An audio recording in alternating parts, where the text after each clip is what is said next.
اللہم صلی علی سیدنا محمد وعلی آل سیدنا محمد مبارک وسلم۔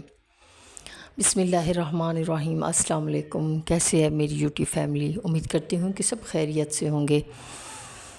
آپ سب جانتے ہیں کہ اس سے پہلے میں اپنے کچن میں نہ صرف مزیدار کھانوں کی ترکیبیں شیئر کرتی ہوں بلکہ زندگی کے تجربات، مشکلات اور سیکھنے کے لمحات بھی آپ سے شیئر کرتی ہوں، مگر آج کی یہ ویڈیو تھوڑی مختلف ہوگی۔ آج میں کسی نئی ترکیب کے بارے میں بات نہیں کروں گی، نہ ہی کوئی کھانا وغیرہ بناؤں گی، نہ ہی آپ آج میرا کچن دیکھیں گے، بلکہ ایک ایسے سفر کی داستان شیئر کروں گی جو صرف راستوں کا سفر نہیں تھا بلکہ حوصلے، دعا اور اللہ پہ بھروسے کا سفر تھا۔ میرے پاس نہ تو وسائل تھے، نہ ہی میں اس قابل تھی کہ اپنے بیٹے کا علاج کرواتی، لیکن جب میرے اللہ نے چاہا تو راستے خود بخود بنتے چلے گئے۔ جب اس کو پکارا، اپنی پریشانیاں اس کے حوالے کی تو اس نے میری مشکل کو آسان کیا، اور پھر میں نے اپنے بیٹے کے علاج کے سلسلے میں سفر کیا، اور آج میں آپ سے اس سفر کی داستان شیئر کروں گی۔ یہ سفر جتنا جسمانی طور پر مشکل تھا، ذہنی طور پر اس سے کہیں زیادہ صبر آزما تھا۔ راستے مشکل اپنی جگہ، لیکن اصل فکر، اصل تھکن وہ تھی جو میرے دل میں تھی۔ جب ہم اپنے پیارے کی فکر میں ہوتے ہیں، جب کسی کی صحت یا بہتری کے لیے پریشان ہوں، تو راستے کتنی بھی آسان ہوں، دل پھر بھی بھاری ہوتا ہے۔ میں نے بھی یہی محسوس کیا، لیکن جب دل کو اس ذات کے حوالے کیا تو دل کو پھر سکون محسوس ہوا، حوصلہ ملا۔ اللہ پر یقین تھا کہ وہ سب بہتر کرے گا۔ ممکن اور ناممکن تو صرف ہماری سوچ میں ہے نا۔ اللہ کی ذات کے لیے ناممکن کو ممکن بنانا کوئی مشکل نہیں، بس ایک کن اور پھر سب ہو جاتا ہے۔ مجھے سب نے کہا، ڈاکٹرز نے بھی کہا کہ سفر لمبا ہے، آپ لوگ بار بار کیسے آنا جانا کریں گے؟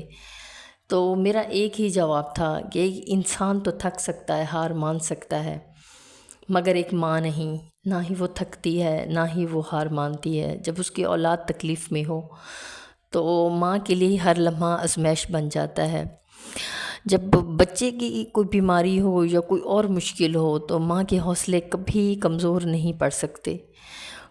وہ تو اپنی اولاد کے لیے کچھ بھی کر گزرنے کو تیار ہو جاتی ہے۔ جب ایک ماں کے سامنے اپنی اولاد کی تکلیف ہوتی ہے تو وہ اپنی تکلیف، بھوک، پیاس، نیند سب کچھ بھول جاتی ہے۔ بس ایک چیز جو اس کو پریشان کیے رکھتی ہے کہ بس اس کی اولاد ٹھیک ہو جائے، بس اس کی اولاد کو سکون مل جائے۔ ایک ماں چاہے جتنی بھی اندر سے ٹوٹ جائے، مگر اپنے بچے کے سامنے مسکرا کر اس کو حوصلہ دیتی ہے، کیونکہ وہ جانتی ہے اگر وہ ٹوٹ گئی تو اس کی اولاد کیسے جیتے گی۔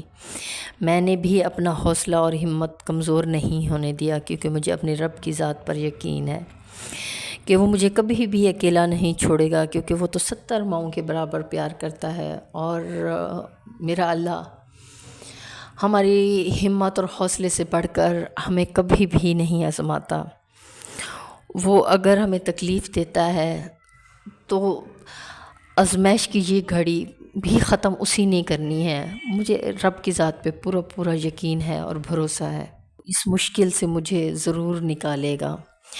دوستو، جب حالات سخت ہوں، جب راستے بند محسوس ہوں تو ہمیں اللہ کی ذات پر بھروسہ رکھنا چاہیے۔ وہی راستے بناتا ہے۔ جہاں کوئی راستہ سجائی نہیں دیتا تو وہ راستہ دکھاتا ہے۔ میں جانتی ہوں یہ آسان نہیں ہوتا، صبر اور حوصلے اور ہمت کے ساتھ ان مشکلات کو برداشت کرنا، مگر جب اللہ کی ذات پہ ہم بھروسہ رکھیں، یقین رکھیں تو پھر سب کچھ آسان لگتا ہے۔ یقین کریں کہ مشکل وقت ہمیشہ کے لیے نہیں ہوتا۔ ہمت کرنے والوں کے لیے اللہ کی مدد ضرور آتی ہے۔ ہمیں وہ سہارا دیتا ہے جب کوئی سہارا ہمیں نہیں ملتا۔ بس ہمیں اس سے مدد طلب کر کے صبر اور حوصلے کے ساتھ چلتے رہنا ہے۔ اگر آپ بھی کسی پریشانی یا مشکل میں ہیں تو صبر اور یقین کے ساتھ اس سے مدد مانگے. وہ صبر کرنے والوں کو کبھی بھی مایوس نہیں کرتا. جب ہم اس ذات پر بھروسہ کرتے ہیں نا تو ایسی راہیں وہ کھول دیتا ہے جو ہماری سمجھ سے باہر ہوتی ہیں. دوستو، ہر مشکل کے بعد آسانی ہے. وہ کبھی بھی اپنے بندے کو بے یار و مددگار نہیں چھوڑتا. ہمیں بھی اپنی زندگی کی ہر مشکل، پریشانی، ہر تکلیف، دکھ اس کو بتانا ہے، اس ذات کے حوالے کرنا ہے، کیونکہ وہ سب سے بہتر سے بہترین تدبیر کرنے والا ہے. بس ہمیں اپنی طرف سے کوشش کرنی ہے اور دعا کے ذریعے بس اسی ذات سے مدد طلب کرنی ہے، تو وہ ضرور ضرور ہمارے لیے آسانیاں پیدا کرے گا، کیونکہ اس پر توکل کرنے والا کبھی بھی مایوس نہیں ہوتا. دوستو، رمضان المبارک کے اس بابرکت مہینے میں مجھے دعاؤں میں ضرور یاد رکھیے گا. آپ کی دعاؤں کی اور سپورٹ کی مجھے بے حد ضرورت ہے. آپ کو میری ویڈیو کیسے لگی مجھے ضرور بتائیے گا. ملتے ہیں نیکسٹ ویڈیو میں. اوکے، اللہ حافظ.